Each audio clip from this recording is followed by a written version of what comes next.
এগিয়ে চলছে আমাদের জাপান গার্ডেন প্লাট মালিক কল্যাণ সমিতির নিজস্ব অফিসের কনস্ট্রাকশনের কাজ। এখানে 10তলা ফাউন্ডেশনের বিল্ডিং উঠবে দেখা যাচ্ছে।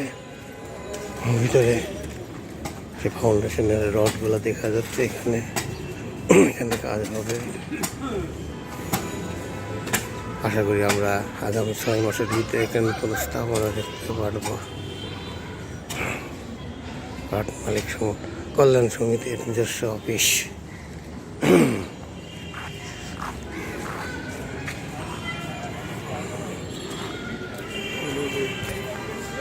আমাদের নিজস্বভাবে আমরা অফিস তৈরি করতেছি।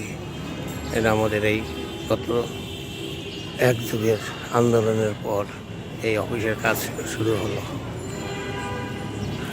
হাটবাসীরা সবাই এগিয়ে এসেছে মুক্ত হস্তে।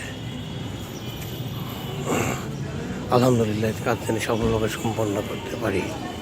নতুন কমিটি এটা ছিল নতুন কমিটির ফারুক শহীদ ভাই হাসান ভাইয়ের নির্বাচনী ওয়াদা। আজ নির্বাচনী ওয়াদা পূরণ হতে যাচ্ছে 2022 সালে এই জানুয়ারি মাসে এসে। ধন্যবাদ সবাইকে।